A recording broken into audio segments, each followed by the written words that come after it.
สบายดีทุกคนพบกับช่องน้องกันตาสาวผู้ใดฮะคือเก่ามื้อนี้เฮาจะไปเก็บผักกูดในระหว่างทางกับพอขี้ต้มเลยเนาะไปกันประมาณ4คนเยอะไปสัมภาษณ์ว่าวิธีเก็บผักกูดมันเป็นแนวเลยเพราะว่ามีเคยไปเก็บจากเธอเยอะลองเบิ่งในระหว่างทางที่เฮาย่างไปนั้นก็เจอขี้ต้มแน่เนาะเพราะว่าฝนตกเจอตลอดทางก็ไม่ได้มือแห้งมือไปสบายเลยเปรียบเทียบเส้นทางเข้าบ้านชาวผู้ไทยก็จะประมาณนี้เด้อทุกคนมีได้เว้าประมาททางบ้านเจ้าของได้มันอีหลีอะนะเผลอๆมันจะยากกว่าทางเส้นนี้อีกก็ได้ทางบ้านคอยหันนะคันเป็นยามฝนหันได้คันยามแดดยามแรงก็จะเป็นขี้ฝุ่นการแต่เว้าเนาะตอนนี้เฮาก็ย่างมาฮอดกับเห็นป่าอย่างโอ้แต่สะออนพี่น้องละมองแต่ละบอนเห็นแต่สวนยอดสวนยางสวนเป็นตอสวนเป็นต้นบ้านดินดำน้ำซุมเพิ่นว่าถ้าเป็นบ้านคอยหั่นนะแนมไปสิเลยก็เห็นแต่ภูผาป่าดงทงเนาะทงนาพุ่นได้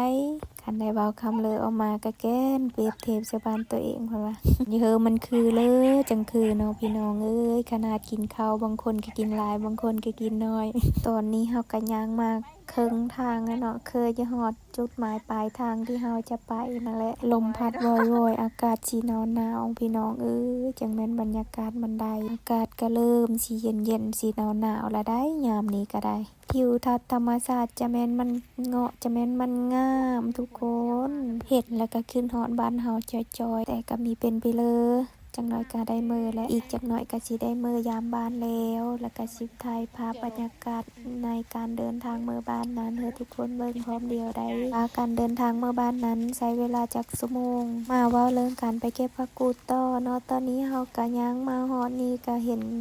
น้ำห้วยอันนี้คือสิแม่นน้ำห้วยหั่นแหละมาเบิ่งน้ำเดียวว่าหาจะเก็บผักได้บ่มื้อนี้หั่นนะเบิ่งทรงแล้วคือสิได้หลายอยู่ดอกบุป่าบุดงไปแนวอย่าไปน้ำหมู่เด้ไสนะเลยเฮาก็มื้อนี้เฮาก็มีเฮาเนาะพาไปมีผู้นำทางไปก่อนจะเป็นต้องเป็นคนถิ่นฐานแห่งนี้จะไปได้เนาะคันซั่นเฮาก็มีรู้จักทางแฮงสายน้ำลำธารจังแม่นมันงามชูเจ้าเย็นจ้อยๆเอามือป้อนลงไปหั่นนะเอาย่างมาอีกก็เห็นมะพี่เลออันนี้นะชูเจ้าค่อยถามค่อยว่ามะนอกข่าป่านอหาป่าหั่นเด้ชูเจ้าเคยกินบ่ค่อยก็ลองเก็บเอามากินเบิ่งมะนึงกระแสบอยู่รสชาติมันออกหวานๆชุ่มๆนั่นแหละนี่ก็กำลังเคยกินอีกแล้วได้หันใดกกต้นเงาเบอร์มันก็คือเบอร์นอคาบ้านเฮาหันแหละเนาะแต่ว่ามันเป็นมาออกมานะยอดมันก็กินได้คือเดียวสิเว้าไปเลยก็จนมีได้ยินเสียงน้ำไหลโจกๆยากชื่อเจ้าเบิ่งชงแล้วเก็บผักกูดมื้อนี้ทรงได้หลายแท้ๆเราจะไปเก็บผักกูดนั้นก็ขอถ่ายวิวธรรมชาติให้ทุกคนได้เบิ่งน้ำเดียวก่อนนะแต่ว่าไปมีฮอดป่าผักกูดจำพี่น้องเก็บผักแต่ถือต่อเฮ็ดจังไดดีเบิ่งต่อเฮ็ด ต่อแขนใช่ล่ะเขาสิว่าได้หัวจะเต็มโตเลย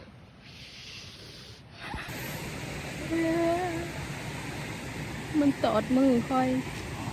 ตอดมือเยอะให้จักเยอะโหทุกคนเอ้ยผักไม่ได้จักยอดแต่ว่าถือตอดก่อนนะน้องคนนึงหันถือ8บอนมันตอดหันนะไปเหยียบหางมันโอ้ยจะว่าเจ็บเอาแต่เอาว่า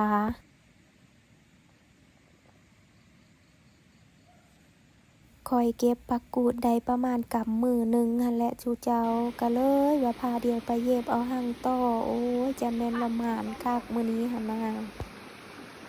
ขนาดคอยเองมันตอดเซอ2บอนยังจนเยอะให้แล้วน้องคนนั้น8บอนจนเว้ามีได้เลยทุกคนคอยนะมันตอดฝ่ามือกับตอดแขนคอยโอ้ยเอาว่าเจ็บเอาแท้เอาว่าได้หันก็ได้ผักกูดเฮามื้อนี้ก็เป็นมันคอยก็เลยปะ2คนเพิ่นไปเก็บคอยก็นั่งทาอยู่ฝ่านี้เลย มีไว้ดอกอันนี้คันได้เจ็บแล้วก็ไปต่อมีได้เลยได้อันนี้ละเด้อไปเก็บผักกูดครั้งแรกของคอยอะนะมือและบาดนี้คือสิมีได้มาอีกและบัดนี้หนนะเจ็บโตมาเธอเดียวก็ได้ว่ามีมาคันได้ผู้ชวนก็มาอีกคือเก่าก็มีจักอันนี้นะเป็นคนที่ว่าปฏิเสธคนมีเป็นปะเลอหันดอกแต่ก็เยอะเจอก็เป็นคนมากไปแน่แต่เพิ่นก็เก็บมาได้หลายเติบได้ชุดเจ้าแต่ค่อยคือหมานแนวนี้เนาะไปก่อนเด้อทุกคนบ๊ายบาย